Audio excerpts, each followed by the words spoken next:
Hello friends, once again welcome to our channel The Life School. Today we will cover part 2 admission. जो evidence act का admission part है ये बहुत important है। तो इसमें एडमिशन को हम कवर करेंगे जो सेक्शन 17 से 31 है। इसमें जैसे कि डिफिनीशन, एडमिशन की डिफिनीशन क्या है, who can make admission, admission कौन कौन दे सकता है, एडमिशन की रिलेवेंसी क्या है, रिलेवेंसी ऑफ एडमिशन, कॉन्फेशंस, इस टाइप के जो टॉपिक हैं इसमें कवर है। चलते हैं वन बाय वन डिस्कस करने के लिए। हाँ, सेक्शन एडमिशन सेक्शन 17 से 31 के बीच में क्या क्या है। सेक्शन 17 में डिफिनीशन दी गई है एडमिशन की। 18 से 20 में who can make admission, admission कौन कौन दे सकता है, कौन कौन सी पार्टी जो एडमिशन दे सकती हैं, वो 18 से 20 में बताया गया है।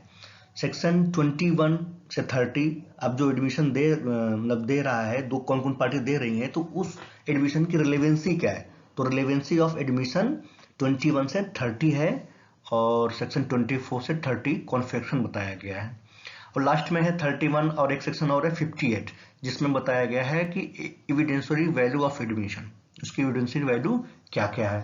तो सेक्शन 17 में डिफाइन किया गया है एडमिशन को। एडमिशन कौन कौन दे सकता है, कौन कौन सी पार्टी है, वो 18 से 20 में डिफाइन किया गया है। और जो पार्टी एडमिशन दे रही है उसकी रिलेवेंसी ऑफ एडमिशन क्या है, जो सेक्शन 21 से 23 में मेंशन है।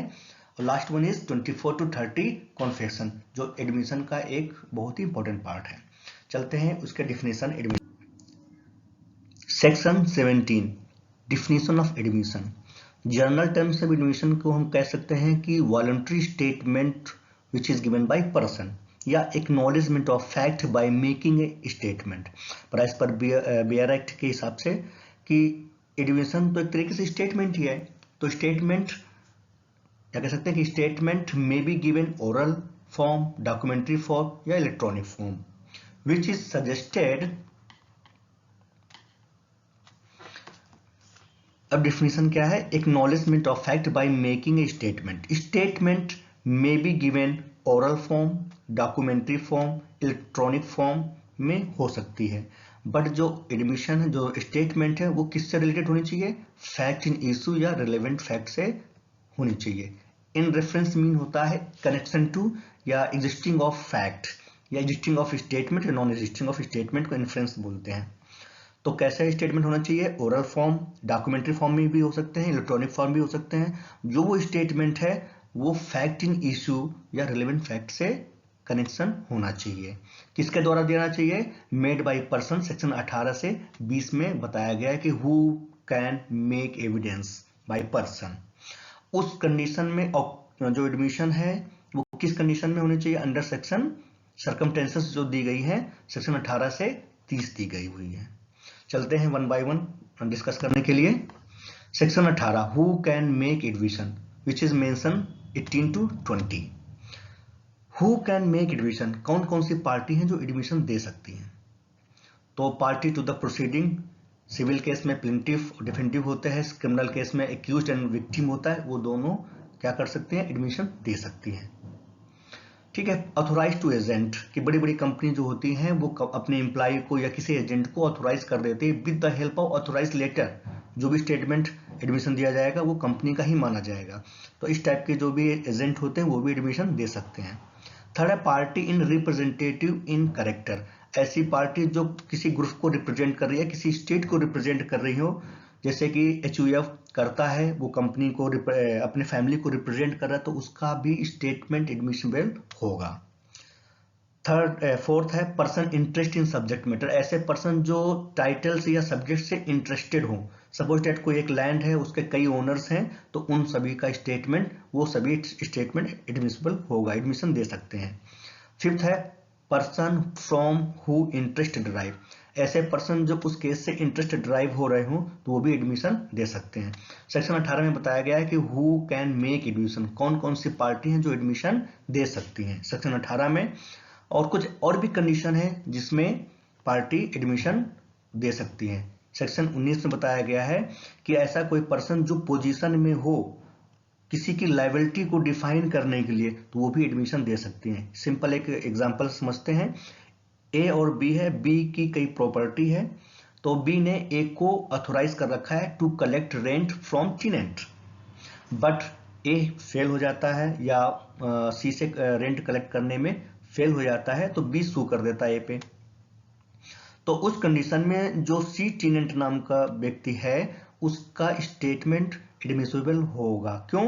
क्योंकि ए की लायबिलिटी को डिसाइड करने के लिए जो सी है ये इज इंपॉर्टेंट प्ले कर सकता है रोल सी ए की लायबिलिटी को डिफाइन करने के लिए कि ए ने रेंट कलेक्ट किया या नहीं किया। तो इस कंडीशन में जो थर्ड पार्टी होगी तो वो भी एडमिशन दे सकती है। इसमें यह बताया गया कि कोई पर्सन ऐसी पोजीशन में है कि वो स्टेटमेंट किसी मतलब फर्स्ट जो भी टाइटल वाली पार्टी है उनकी लायबिलिटी या उनका लायबिलिटी को डिसाइड करने के लिए जो इंपॉर्टेंट रोल प्ले कर सकती हैं। 20 में बताया गया है कि यदि कोई दो पार्टी है और एक दो जो भी पार्टी मेन पार्टी है वो किसी को एक्सप्रेसली रेफर्ड कर दे कि जाओ उससे पूछ लो, तो वो भी पार्टी दे सकती है। सिंपल है, ए और बी में एक एग्रीमेंट होता है हॉर्स खरीदने के लिए, और जो ए मतलब ओनर है इस समय प्रेजेंट में ए हॉर्स का, और हॉर्स की देखभाल कौन कर रहा है? सी। तो बी ने पूछा कि वो हॉर्स कैसा, साउंड माइंड का है, अच्छा है, स्वस्थ है। तो ए ने कहा कि go to see and ask about the condition, about किसका? घोड़े की, जो भी क्या कंडीशन है। तो इस कंडीशन में सी जो है उसका स्टेटमेंट मायने रखेगा, वो एडमिसिबल होगा, उसका एडमिशन एडमिसिबल होगा। यानी कि थर्ड पार्टी जो दोनों पार्टी द्वारा रेफर किया जाए तो वो भी एडमिशन दे सकती हैं। रिवाइज करते हैं। सेक्शन 18 में क्या है कि हु कैन मेक एडमिशन, कौन कौन सी पार्टी हैं जो एडमिशन दे सकती हैं। ठीक है, हु कैन मेक एडमिशन जो सेक्शन 18 से 20 में मेंशन है। सेक्शन 18 में क्या है कि कौन कौन सी पार्टी जो एडमिशन दे सकती हैं। पार्टी टू द प्रोसीडिंग, जो भी केस से रिलेटेड पार्टी हो, चाहे सिविल केस हो, इसमें कैसे विक्टिम और डिफेंडेंट है, सिविल केस उसमें क्रिमिनल केस में प्लेंटिफ और डिफेंडेंट होगा, ये एडमिशन दे सकती हैं। कोई भी पार्टी द्वारा यदि एजेंट को ऑथोराइज कर दिया जाए with the help of authorise letter, एक एग्जांपल है कि कंपनी, मान लो बड़ी कंपनी है तो उसका ओनर तो हर जगह जा नहीं सकता है, वो अपनी एम्प्लॉय या किसी एजेंट को हायर कर लेता है उसके बिहाफ पे वो अपना स्टेटमेंट देने के लिए या प्रोसीडिंग करने के लिए, केस के लिए, तो उसका स्टेटमेंट एडमिसिबल होगा। सेकेंड पार्टी कैसे? थर्ड है party in representative in character, ऐसी पार्टी जो रिप्रेजेंट कर रही हो किसी कैरेक्टर या स्टेट या ग्रुप को, तो वो भी जो उसका स्टेटमेंट होगा एडमिशन दे सकती है। फोर्थ है person interest in subject matter, ऐसे पर्सन जो उस टाइटल या इंटरेस्ट से संबंधित हो तो सभी पार्टी एडमिशन दे सकती हैं। फिफ्थ है person from who interest derive, ऐसे पर्सन जो उस टाइटल से इंटरेस्ट डिराइव हो रहा हो, बाद में भी हो सकता है, ये पहले भी हो सकता है, तो वो भी एडमिशन दे सकते हैं उस केस से रिलेटेड, मतलब फैक्ट इशू होना चाहिए। सेक्शन 19 क्या कहता है कि ऐसी पार्टी जो किसी केस में ऐसी पोजीशन पे हो कि दोनों की रिस्पॉन्सिबिलिटी या लायबिलिटी को डिफाइन करे तो वो भी स्टेटमेंट दे सकती हैं, दे सकते हैं। सेक्शन 20 में क्या है कि कोई भी पार्टी किसी को रेफर कर दिया जाए तो वो भी जो एडमिशन दे सकती हैं। कैसे एग्जांपल है वही हॉर्स के लिए रिलेटेड, तो वो थर्ड पर्सन भी, मतलब दोनों पार्टियों के द्वारा किसी को थर्ड पर्सन को रेफर कर दिया जाए, एक्सप्रेसली रेफर्ड, तो जो रेफर किया हुआ व्यक्ति है तो वो एडमिशन दे सकता है। तो हमारा क्या हो गया? हु कैन मेक एडमिशन की एडमिशन कौन कौन दे सकता है, 17 में डिफाइन किया गया है व्हाट इज एडमिशन, और 18 से 20 में ये डिफाइन किया गया है कि हु कैन मेक एडमिशन। 18 में पार्टी कौन कौन सी दे सकती है, 19 में कि ऐसा कोई पर्सन जो पोजीशन में हो एडमिशन देने के लिए, या टाइटल जो भी व्यक्ति हैं, पार्टीज हैं, उनकी रिस्पॉन्सिबिलिटी को डिसाइड करने के लिए तो वो भी दे सकता है, या लायबिलिटी को डिसाइड करने के लिए वो भी एडमिशन दे सकता है। 20 में क्या है कि कोई भी पार्टी किसी थर्ड पर्सन को रेफर कर दिया जाए और जो रेफर किया हुआ व्यक्ति है एक्सप्रेसली वो भी स्टेटमेंट, वो एडमिशन दे सकता है 18 से 20 में। अब क्या है 21 से 23 में हमारा रिलेवेंसी ऑफ एडमिशन बताया गया है, चलते हैं डिस्कस करते हैं। Section 21 proof of admission against person making them and by और on the behalf of on their behalf of, इसमें बताया गया कि एडमिशन रिलेवेंट होते हैं यदि अपने अगेंस्ट में हो। कोई भी व्यक्ति है, कोई चोरी तो नहीं कहेगा कि हमने चोरी किया है। तो जो सेल्फ हार्मिंग, दो टाइप के स्टेटमेंट होते हैं, एक सेल्फ हार्मिंग स्टेटमेंट होता है, एक सेल्फ सर्विस स्टेटमेंट होता है। तो जो सेल्फ हार्मिंग जनरल रूल्स ये है कि जो सेल्फ हार्मिंग स्टेटमेंट हो, जो अपने विरुद्ध कोई भी स्टेटमेंट दिया गया है, वो एडमिसिबल होगा, जनरल रूल है। पर कुछ कंडीशन ऐसी हैं जो सेल्फ सर्विंग स्टेटमेंट है तो वो भी एडमिसिबल होगा। मतलब रिलेवेंसी ऑफ एडमिशन सेक्शन 21 से 23 में दिया गया है। तो जनरल रूल्स क्या है हमारा कि admission are relevant, admission against person, जो भी कोई ऐसा स्टेटमेंट जो अपने अगेंस्ट में दिया गया हो कोई भी किसी पार्टी द्वारा, तो वो एडमिसिबल होगा। But it can be proved on behalf of their person who make it, but ये प्रूफ करना पड़ेगा कि उसके बिहाफ पे ये स्टेटमेंट है। Self harming statement are additional general rules है, not self serving. Self serving में कुछ जनरल रूल्स हैं, एक्सेप्शंस हैं, वो एडमिसिबल होंगे। Self harming statement are additional simple rules है।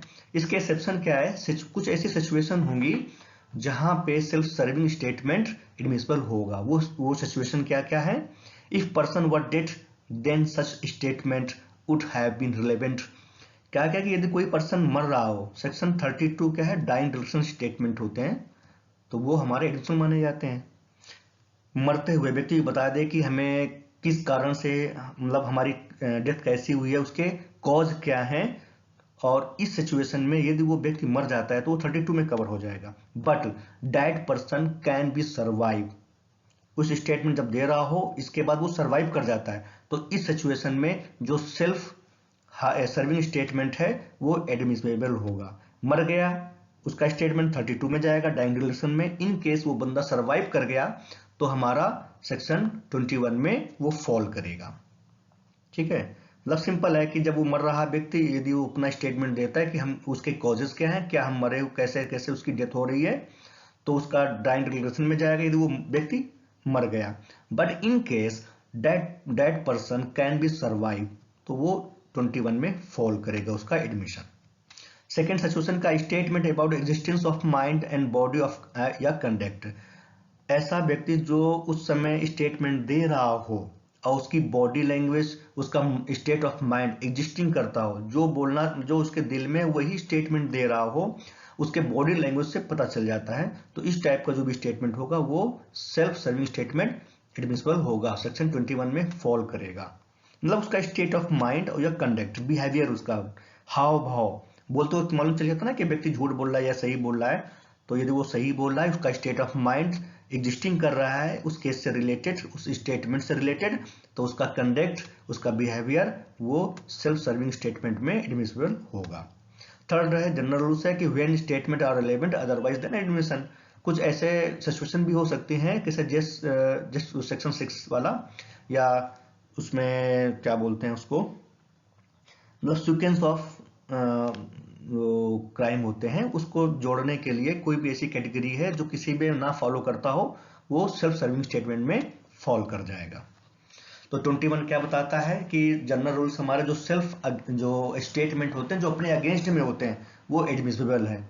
बट कुछ ऐसी कंडीशन होती है जो सेल्फ सर्विंग, जो अपने फेवर में स्टेटमेंट दिया गया हो, कुछ 3 कंडीशन है कि 3 एक्सेप्शन है, वो भी एडमिसिबल होगा। जनरल में क्या है कि अपने अगेंस्ट में दिया हुआ स्टेटमेंट वो एडमिसिबल होगा, क्योंकि कोई चोर है ये तो नहीं कहेगा चोर कि मैंने चोरी की है। यदि चोर चोरी किया या ये अपने अगेंस्ट में देगा तो पकड़ा जाएगा।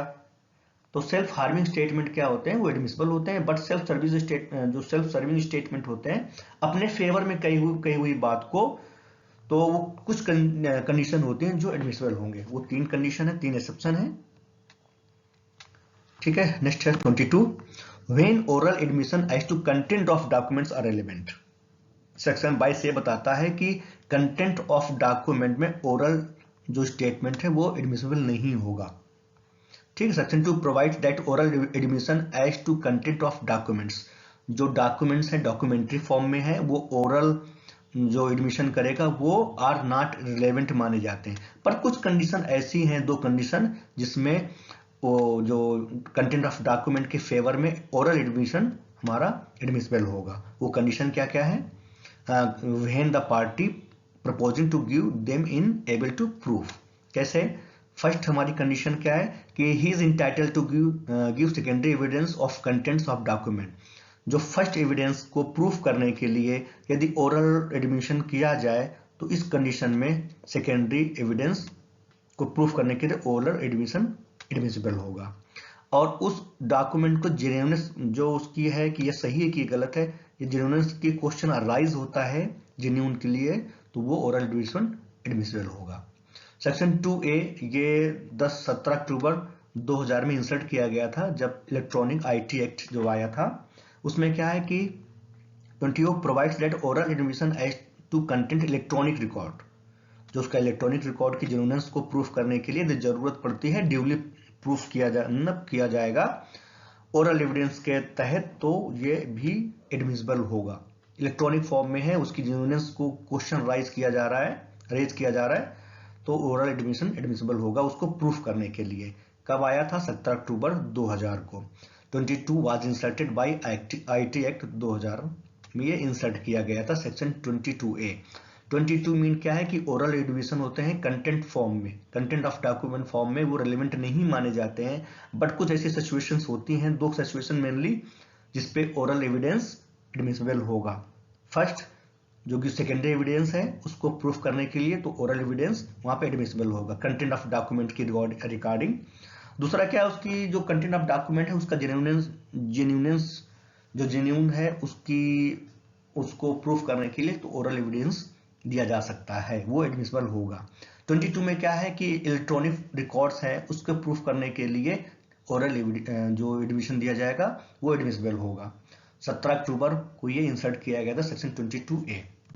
23 admission in civil case when relevant. जो सेक्शन 23 है ये applicable in civil case only होगा, सिविल केस में ही ये अप्लीकेबल। जब 2 पार्टी हैं उसका कंडीशन क्या है कि section 23 provides the admission in civil case is not relevant if, यदि वो जो हमारा रिलेवेंसी ऑफ फैक्ट में 2 पार्टी हैं और उस दोनों पार्टी ने एक्सप्रेस कंडीशन डाल दिया गया हो कि जरूरत नहीं है एडमिशन के लिए, तो सिविल केस में वो अप्लीकेबल नहीं होगा। It is made upon A express condition, express condition डाल दी गई हो एविडेंस में तो वो जरूरत नहीं है, उसके लिए एडमिसिबल नहीं होगा। Made under circumstances that party, दोनों पार्टी ने एग्रीड कर लिया है कि कोई भी एग्रीमेंट कर लिया है कि ये एविडेंस हम प्रूफ नहीं करेंगे या नहीं देना है, तो ऐसे केस में वो एडमिसिबल नहीं होगा। Section 23 only applicable in civil case, civil case में होगा। जब भी 2 पार्टी आपस में डिस्कशन कर लें या कर लें कि हो सकता है कि इससे हमारी परिवार की छवि खराब हो, तो ऐसे एविडेंस एडमिसिबल स्टेटमेंट नहीं दिया जाएगा, वो एडमिसिबल नहीं होगा। In particular apply in civil case. अब क्या है 24 जिसमें कॉन्फेक्शन बताया गया है। कॉन्फेक्शन 24 से 30, कॉन्फेक्शन क्या है 24 से 30 है, ये भी एक पार्ट है एडमिशन का। कॉन्फेक्शन सिर्फ एक्नॉलेजमेंट, जो एक्यूज्ड पर्सन वो अपना कॉन्फेक्शन कर ले कि हाँ ये हमने क्राइम किया, सिंपल मीनिंग। कॉन्फेक्शन क्या है? Confession is admission made by a person जो एक्यूज्ड है ऑफ एन ऑफेंस, ऑफेंस से रिगार्डिंग वो यदि कोई भी चीज कोई भी स्टेटमेंट एक्सेप्ट कर हाँ ये मैंने किया तो वो हमारा कॉन्फेक्शन कहलाएगा। Inference that has committed the offence, कि हाँ ये हमने कमिट किया हुआ है crime. Confession is a admission made by a person accused of an offence suggesting in reference that, yes, in reference mean connection, that he has committed the offense। कोई accused है वो अपना जुल्म कबूल कर रहा है तो उसको कन्फेशन बोलते हैं। Note, confession is a admission but all admission are not confession. जो हमारा एडमिशन है वो बहुत बड़ा पार्ट है, उसका एक छोटा सा पार्ट को हम एडमिशन बोलते हैं। यानी कि सभी जो कॉन्फेक्शन है वो एडमिशन है, सभी एडमिशन जो कॉन्फेक्शन एडमिशन होंगे, बट ऑल एडमिशन जो ये all admission is not a confession. छोटा पार्ट है कॉन्फेक्शन एडमिशन का, ये बहुत बड़ा मतलब एडमिशन हमारा है, उसका एक छोटा पार्ट हमारा एडमिशन कहलाएगा। तो सिंपल लैंग्वेज में कह सकते हैं कॉन्फेक्शन कोई भी एक्यूज्ड है वो अपने क्राइम को एक्सेप्ट करा कि ये कमिटेड मैंने किया है ऑफेंस को, तो वो कॉन्फेक्शन कहलाता है। सेक्शन 24 बताता है कि कॉन्फेक्शन कॉज्ड बाय इंड्यूसमेंट, ट्रीट और प्रॉमिस इट विल इररिलेवेंट। यदि ऐसा कॉन्फेक्शन जो इंड्यूसमेंट के द्वारा हुआ हो या थ्रीट के उसको धमकाया गया हो, इंड्यूसमेंट में लालच के द्वारा, या प्रॉमिस किया गया इन फ्यूचर कि उसको कोई गेन या प्रॉफिट होगा, तो ऐसे कॉन्फेक्शन को वो इररिलेवेंट माने जाएंगे। कुछ कंडीशन है, 3 कंडीशन, कि statement is a confession obtained by inducement, threat या प्रॉमिस, वो इररिलेवेंट एडमिशन कॉन्फेक्शन माना जाएगा। कॉन्फेक्शन कि कोई भी कॉन्फेक्शन कि उसको इंड्यूसमेंट लालच द्वारा या धमकाने के द्वारा या प्रॉमिस के द्वारा वो कॉन्फेक्शन कर रहा है, तो इस टाइप के जो है वो इररिलेवेंट माना जाएगा। It is made by accused, accused के द्वारा होना चाहिए, और it is made a person, उस एक्यूज्ड को ये लगना चाहिए कि ये जो बंदा है वो अथॉरिटी है टू एक्सेप्ट करने के लिए, कॉन्फेक्शन के लिए, कैसे जेल अथॉरिटी या कुछ कोई मजिस्ट्रेट, इस टाइप का जो अथॉरिटी होता है जेल प्रशासन में उनके सामने कॉन्फेक्शन होना चाहिए। 24 का एक एक्सेप्शन 28 है। 28 में क्या कहता है कि यदि कोई भी कॉन्फेक्शन जो ये तीनों चीजें इंड्यूसमेंट, थ्रीट और प्रॉमिस को रिमूव कर दिया जाए तो वो कॉन्फेक्शन एडमिसिबल होगा। और 24 में क्या है कि इसके द्वारा दिया गया हुआ कोई भी कॉन्फेक्शन वो इररिलेवेंट माना जाएगा। सिंपल है 24 कि ऐसा कोई एक्यूज्ड के द्वारा कॉन्फेक्शन किया गया जो वो इंड्यूसमेंट, थ्रीट और प्रॉमिस से के इन्फ्लुएंस में हो तो वो इररिलेवेंट माना जाएगा। 25 इसका एक फोर्थ और भी है कि person may confession to gain any advantage और avoid any evil in reference to proceeding against him. ऐसा कोई कॉन्फेक्शन जो उस एक्यूज्ड को एडवांटेज हो रहा हो, गेन हो रहा हो, या पुलिस ने कहा होगा कि ये आपने एडमिशन कर लो तो हम आपको पिटाई या टॉर्चर कम करेंगे, नहीं करेंगे, तो इस टाइप का प्रलोभन देना वो कॉन्फेक्शन इररिलेवेंट माना जाएगा। प्रोसीडिंग अगेंस्ट हिम, उस केस से रिलेटेड जो भी है वो अगेंस्ट उसके द्वारा किया गया हो, या मान लो पुलिस की अथॉरिटी यह कह दे कि हम आपको परिवार से मिला देंगे यदि आप कन्फेक्शन कर लेते हैं या क्राइम को कबूल कर लेते हैं, तो इस टाइप का कन्फेक्शन किया गया हुआ वो इररिलेवेंट माना जाएगा। ठीक है। 25 क्या है, कहलाता है कि confession to police but not proof. कोई भी ऐसा कन्फेक्शन जो पुलिस के सामने दिया गया हो तो वो प्रूफ नहीं माना जाएगा। अदरवाइज सब पुलिस वाले तो अपना काम खत्म करने के लिए टॉर्चर करके उसको कन्फेशन करा लिया जाएंगे। तो इस प्रॉब्लम को कम करने के लिए सेक्शन 25 में बताया गया कि कोई भी कन्फेक्शन जो पुलिस के मतलब के सामने दिया गया हो वो स्टेटमेंट एडमिसिबल नहीं होगा। तो पुलिस के सामने कोई भी कन्फेक्शन कोई भी एक्यूज्ड करता है तो वो मान्य नहीं होता है। ठीक है। अच्छा, वो पुलिस ऑफिसर कौन कौन हो सकते हैं? पावर टू मेक इन्वेस्टिगेशन, ऐसा कोई पुलिस ऑफिसर जो उस क्राइम को इन्वेस्टिगेट कर रहा हो, उसके सामने कन्फेक्शन जब दिया जाता है तो वो हमारा प्रूफ नहीं माना जाएगा, वो एडमिसिबल है ही नहीं। Power to file a report against criminal have been prosecuted, ऐसा कोई व्यक्ति जो क्रिमिनल के अगेंस्ट में हो और उसका प्रोसिक्यूट कर रहा हो, कोई भी फाइल या रिपोर्ट को सबमिट कर रहा हो या चालान को सबमिट कर रहा हो, उसके सामने दिया गया स्टेटमेंट कोई भी कॉन्फेक्शन इररिलेवेंट ही माना जाएगा। 26 क्या है? Confession is in police custody but not proof, जब 24 आवर्स के बाद पुलिस ऑफिसर किसी भी एक्यूज्ड को जज के सामने प्रेजेंट करते हैं और यदि वो जज ऑर्डर पास कर देता है कि उस एक्यूज्ड को पुलिस कस्टडी में रखा जाए 7 दिन 14 दिन जो भी होता है, तो उस कंडीशन में भी स्टेटमेंट जो भी कन्फेक्शन करता है एक्यूज्ड वो एडमिसिबल नहीं होगा, इररिलेवेंट माना जाएगा। अच्छा, पुलिस कस्टडी होती क्या है कि जब कोई कंट्रोल या एक्चुअल किसी भी एक्यूज्ड की एक्चुअल जो कंडीशन है वो पुलिस अथॉरिटी के अंदर एक्चुअल करंट में हो या कंस्ट्रक्टिव इफेक्टिव कंट्रोल में हो या सुपरविजन में हो, मतलब उसमें पुलिस प्रेजेंट नहीं है बट जेल के अंदर है जो भी और भी कैदी यदि वहां पे तो उसको सुपरविजन माना कहा जाता है। एक्चुअल क्या है? जो पुलिस के सामने या पुलिस के अंदर कंट्रोल में हो वो एक्चुअल हो गया। और कंस्ट्रक्टिव क्या है कि जेल प्रशासन के है, वो पर्टिकुलर व्यक्ति नहीं है, जेल के अंदर है, डॉक्टर है जेल में, एक मतलब डॉक्टर हॉस्पिटल भी होता है, यदि उसमें है तो उसके सामने दिया गया स्टेटमेंट जो कॉन्फेक्शन है वो इररिलेवेंट माना जाएगा। पर कुछ कंडीशन है। कंडीशन क्या है कि confession made to anyone in police custody is admissible, वो नहीं सम्मिलित नहीं किया जाएगा, वो एडमिट नहीं किया जाएगा, एक्सेप्ट यदि वही एक्यूज्ड जेल प्रशासन के सामने करता है तो वो इररिलेवेंट माना जाएगा। बट वो मजिस्ट्रेट या मजिस्ट्रेट के कोई ऑफिसर हो साथ में या उसकी वाइफ के सामने किया गया कॉन्फेक्शन वो एडमिसिबल माना जाएगा। मतलब कोई भी एक्यूज्ड है, वो पुलिस या पुलिस के सुपरविजन में कोई व्यक्ति है तो उसके सामने दिया गया स्टेटमेंट वो कॉन्फेक्शन नहीं माना जाएगा, वो एडमिसिबल नहीं है।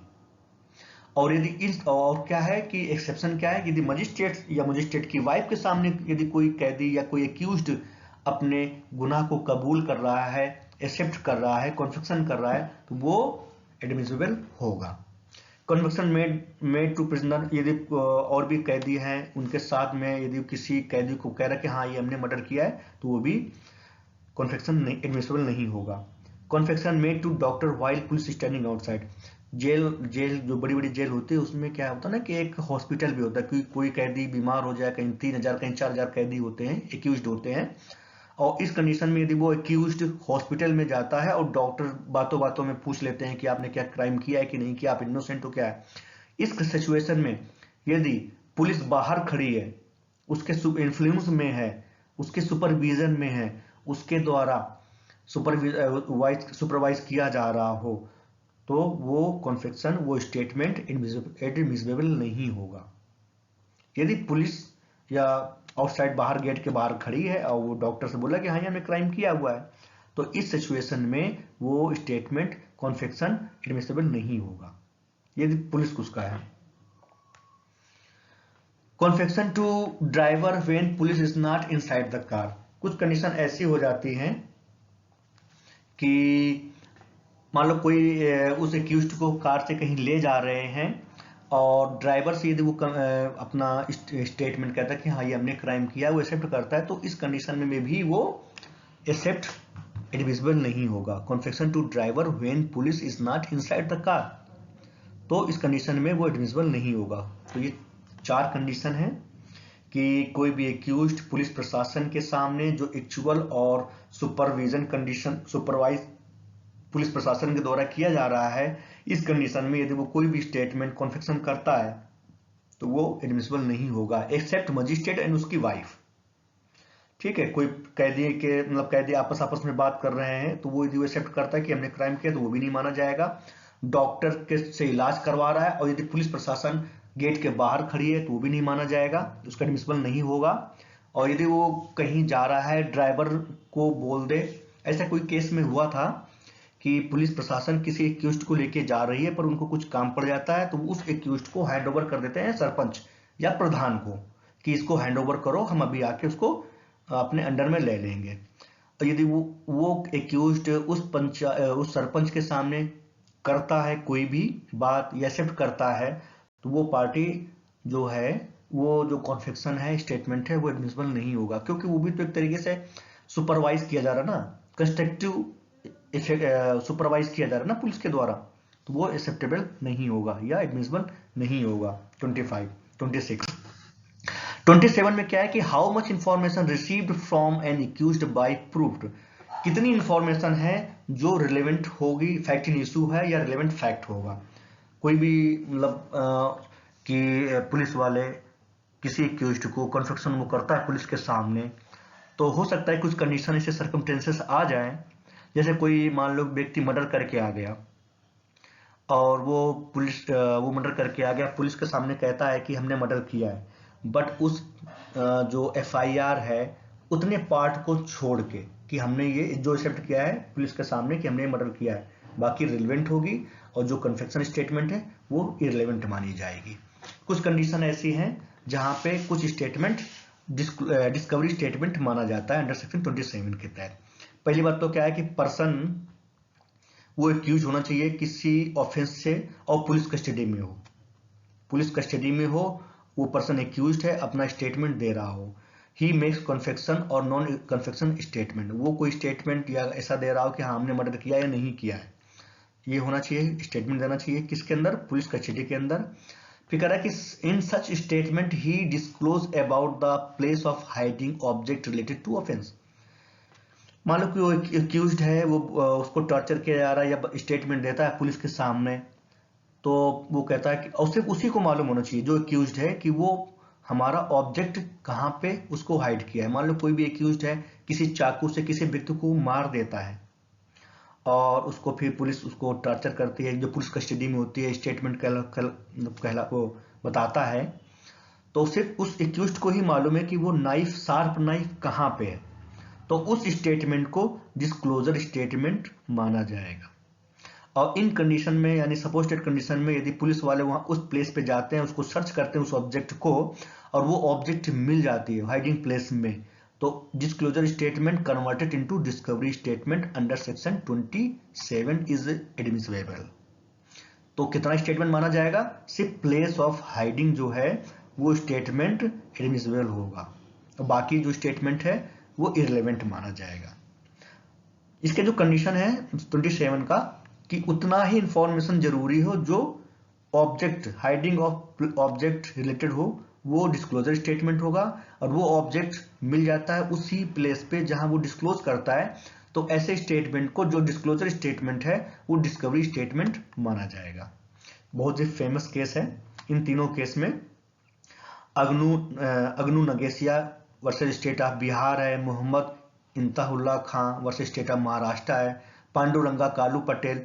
इन तीनों केस में जो बहुत ही फेमस है, 27 से रिलेटेड है, उसमें वही बात एडमिसिबल की गई है, place of hiding only statement, जो भी पूरा स्टेटमेंट है उसका उतना ही पार्ट जो प्लेस ऑफ हाइडिंग है, ऑब्जेक्ट के रिलेटेड है, वही पार्ट एडमिसिबल किया गया है, बाकी all the statement are irrelevant. 27 ये कहलाता है कि उतना ही पार्ट एडमिसिबल होगा जो डिस्क्लोजर स्टेटमेंट है।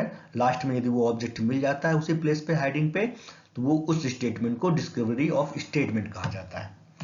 28 क्या है? Confession made after removal of impression caused by inducement, threat and promise become relevant. 24 में क्या है कि ऐसा स्टेटमेंट जो इन तीनों से रिलेटेड हो, वो इन्फ्लुएंस में हो, इंड्यूसमेंट, थ्रेट और प्रॉमिस, वो इररिलेवेंट माने जाते हैं। यदि इन तीनों पार्ट को हटा दिया जाए, कंप्लीटली रिमूव किया जाए, तो रेस्ट ऑफ जो स्टेटमेंट है वो रिलेवेंट माना जाएगा। सिंपल ये कहता है। 24 एक्सेप्शन है 28 का। 28 इज एक्सेप्शन ऑफ 24। 24 में ऐसा स्टेटमेंट, ऐसा एडमिशन जो इन तीनों, इंड्यूसमेंट, लालच के द्वारा, धमकाने के द्वारा, या फ्यूचर कोई प्रॉफिट या गेन के द्वारा उस कॉन्फेक्शन किया जाता है, यदि इन तीनों पार्ट को हटा दिया जाए विदाउट इसके इन्फ्लुएंस के दिया गया स्टेटमेंट, वो एडमिसिबल होगा, उसका कॉन्फेक्शन एडमिसिबल होगा। 29 में क्या है कि confession otherwise relevant not to become irrelevant because of promise of secrecy. प्रॉमिस ऑफ सीक्रेसी के हिसाब से वो रिलेवेंट माना जाएगा, उसका कहा गया होगा कि आप सीक्रेसी रखो और अपना कॉन्फेक्शन दो, इस सिचुएशन में वो इररिलेवेंट माना जाएगा। एक तरीके से वो भी तो प्रलोभन देना है सीक्रेसी का, promise of secrecy. Confession otherwise relevant not to become irrelevant because of promise of secrecy, उसकी कुछ कंडीशन है वो देख लेते हैं। 29 क्या है? Provide that a confession will not become irrelevant even if it is obtained under the following circumstances. First condition क्या है? ए प्रॉमिस या सीक्रेसी होना चाहिए, in consequences of deception practice in on accused, deception mean धोखा देना या practice के से इन्फ्लुएंस है तो इररिलेवेंट माना जाएगा। व्हेन एक्यूज्ड वाज ड्रंक, यदि वो जो हमारा एक्यूज्ड है वो ड्रंक है, तो इस कंडीशन में, सर्कमस्टेंसेस में इररिलेवेंट माना जाएगा। In answer to should not be answered और want to warning to the accused that he was not bound to make the statement, यदि कोई वार्निंग दे रहा हो कि हम आपके बाउंड नहीं है स्टेटमेंट देने के लिए, तो इसका मतलब वो थ्रेटन नहीं है, फ्री है, तो ऐसे स्टेटमेंट को रिलेवेंट माना जाएगा। 29 में क्या है? कुछ प्रॉमिस ऑफ सीक्रेसी है, और जो प्रॉमिस ऑफ सीक्रेसी है वो रिलेवेंट माना जाएगा। इससे रिमूव करके कोई भी स्टेटमेंट है वो एडमिसिबल कॉन्फ्रेंस माना जाएगा। 30 क्या है? कॉन्फेक्शन ऑफ एक्यूज्ड। एक्यूज्ड और एक्यूज्ड में क्या है कि कोई केस, सेम केस में ट्रायल चल रहा है, उसमें एक से अधिक को एक्यूज्ड है, एक तो मेन एक्यूज्ड होता है, दूसरा क्या है? को एक्यूज्ड है। को एक्यूज्ड के द्वारा ट्रायल में, सेम ऑफेंस में वो किसी को एक्यूज्ड का ट्रायल हो रहा है, ऐसी कंडीशन में ये को एक्यूज्ड है वो ड्यूली प्रूफ हो जाता है कि हाँ को-एक्यूज्ड बोलता है कि हमने ए के साथ में मिलके बंदूक या उसको गोली मारी थी, और जो एक्यूज्ड है वो ड्यूली प्रूफ हो जाता है, उसका स्टेटमेंट, उसका कॉन्फेक्शन, तो वो और भी एक्यूज्ड होंगे उन पे एप्लीकेबल होगा, वो एडमिसिबल स्टेटमेंट माना जाएगा। Confession is duly proofed against the maker, जिसने भी अगेंस्ट द मेकर जो भी है को-एक्यूज्ड है वो ड्यूली प्रूफ हो जाता है, तो को-एक्यूज्ड पे भी एप्लीकेबल होगा, वो स्टेटमेंट कॉन्फेक्शन माना जाएगा। Kashmira Shah versus state of 92 MP में है। इस केस में को-एक्यूज्ड के द्वारा क्या हुआ था कि को-एक्यूज्ड ने स्टेटमेंट दिया था, पर वो इतना वीक था, वो ड्यूली प्रूफ नहीं हो पाया था, तो ऐसे स्टेटमेंट को वो इररिलेवेंट माना गया था कश्मीरा शाह में। ठीक है, कुछ अब तो ये 24 से 30 में है, मेन पॉइंट हम समझ लेते हैं। कॉन्फेक्शन कब कब रिलेवेंट माना जाएगा? When it's not made to police, यदि वो स्टेटमेंट, वो कॉन्फेक्शन पुलिस के सामने नहीं दिया गया होगा तो वो रिलेवेंट माना जाएगा। विदाउट पुलिस सुपरविजन या एक्चुअल कंस्ट्रक्टिव उसका सुपरविजन है या कंस्ट्रक्टिव है, तो पुलिस के सामने दिया हुआ स्टेटमेंट है, इसके अलावा जो है वो रिलेवेंट माना जाएगा और पुलिस के सामने वो रिलेवेंट माना जाएगा। When it made in police custody but in immediate presence of magistrate, कोई भी एक्यूज्ड मजिस्ट्रेट के सामने, बिफोर द मजिस्ट्रेट या उसकी वाइफ के सामने कोई भी स्टेटमेंट कॉन्फेक्शन करता है, उस ऑफेंस को वो कॉन्फेक्शन माना जाएगा। थर्ड क्या है? When the statement lead to discovery statement, section 27 वाला है कि वो प्लेस ऑफ हाइडिंग वाला जो ऑब्जेक्ट है उस स्टेटमेंट को उतना ही पोर्शन हमारा वो एडमिसिबल होगा। When confession made after the removal impression caused by inducement, threat और प्रॉमिस, इन तीनों को हटाकर कोई भी ऐसा स्टेटमेंट है जो इंड्यूसमेंट से इन्फ्लुएंस नहीं है, इफेक्टिव नहीं है, थ्रेट नहीं है, प्रॉमिस नहीं है, तो सेक्शन 28 एडमिसिबल होगा। मेन ये है इसमें जो कॉन्फेक्शन कब रिलेवेंट होगा, ये 4 कंडीशन है।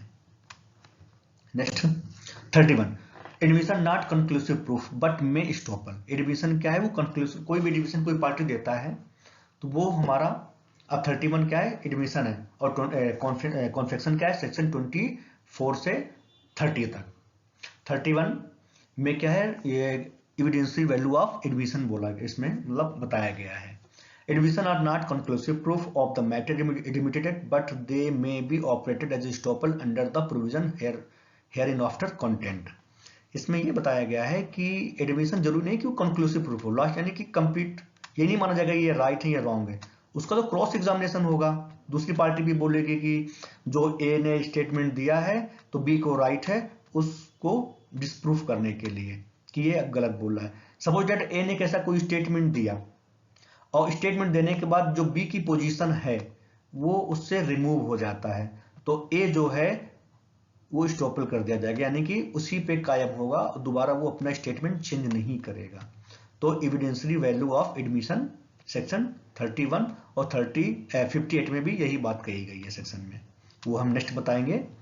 तो इसमें क्या है 31 में कि जो भी एडमिशन दिया गया है वो कंक्लूसिव प्रूफ नहीं होता है, दूसरे पार्टी के पास राइट है उसको डिस्प्रूफ करने के लिए, और ये एज ए स्टॉपल होता है, इसमें रॉन्ग वो है टाइपिंग है, एज ए स्टॉपल भी हम यूज करते हैं, इसलिए एविडेंशियल वैल्यू ऑफ एडमिशन बढ़ जाती है कि जो ए स्टेटमेंट दिया है और बी स्टेटमेंट देने के बाद बी की पोजीशन बदल देता है, तो ए अपना स्टेटमेंट पहले वाले स्टेटमेंट में कायम रहेगा, तो स्टॉपल बोलते हैं। Thank you for watching video, kindly support us and subscribe our channel for upcoming video. We will cover all section in evidence of Act 1872 within this month, दिसंबर तक हमें ये खत्म करना है। तो आपको यदि अच्छा लगा हो प्लीज सब्सक्राइब इट, और इसको साथ साथ में रिवीजन कीजिए, नोट्स बनाइए, बीआरएक्टमी आप देखिए, उसके एग्जाम्पल देखिए और सब्सक्राइब कीजिए प्लीज।